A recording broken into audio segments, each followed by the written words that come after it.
parler, sans que j'ai eu véritablement à développer ça, mais toutes ces questions qui sont des questions de l'effectivité et du monopole, qui est le monopole de la contrainte légitime, qui reste un point absolument fondamental de distinction. Et du coup derrière, cette idée aussi qu'il y a une autolimitation des organes de droit national qui jouent le jeu jusqu'au jour où peut-être éventuellement on leur donnerait le courage de ne plus le faire. Thomas Brun, qui est président du projet Nouvelle Arcadie. Je vous laisse la parole pour terminer ce tour, ce tour de table ronde. Ce tour d'horizon. Donc bonjour à toutes et bonjour à tous. Donc merci pour cette invitation. Merci André, merci à la PUC, merci aux autres associations qui participent à notre réflexion aujourd'hui sur deux champs, l'Europe et la question de la démocratie. Ce que disait le monsieur à l'instant, ça fait un peu la transition avec ce que je voulais dire, puisque je vais faire aussi la transition entre les deux, puisque mon champ d'action, c'est vraiment la démocratie.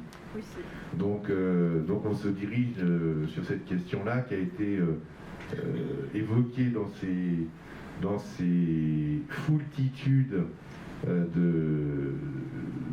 par mes collaborateurs, enfin mes confrères, ils ont bien décrit, je pense, cette machine. Le mot infernal n'a pas été prononcé, mais on y pense très fortement.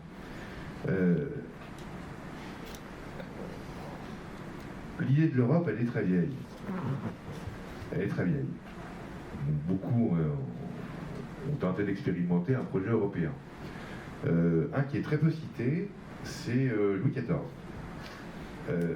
Il demande à l'un de ses collaborateurs, un de ses conseillers, l'abbé de Saint-Pierre, et vous trouverez ses textes à l'abbaye de Chailly, donc dans le fond Jean-Jacques Rousseau. Louis XIV lui demande de faire un projet européen. Et qu'est-ce qu'il dit, ce brave abbé? Il dit en fait il faudrait une monnaie commune, une langue commune et une libre circulation des biens et des personnes. Donc c'est qu'au XXe siècle qu'on commence à arriver à ce projet qui maintenant plus de 3 siècles. Je ne reviendrai pas sur l'architecture institutionnelle et la profusion de création juridique, de création de normes, de règlements, dans une logique d'auto-légitimation du système construit en tant qu'Europe, en tant qu'entité. Je crois que c'était très bien décrit. J'ai envie d'insister sur le lien qui devrait exister pour nous Français avec notre idéal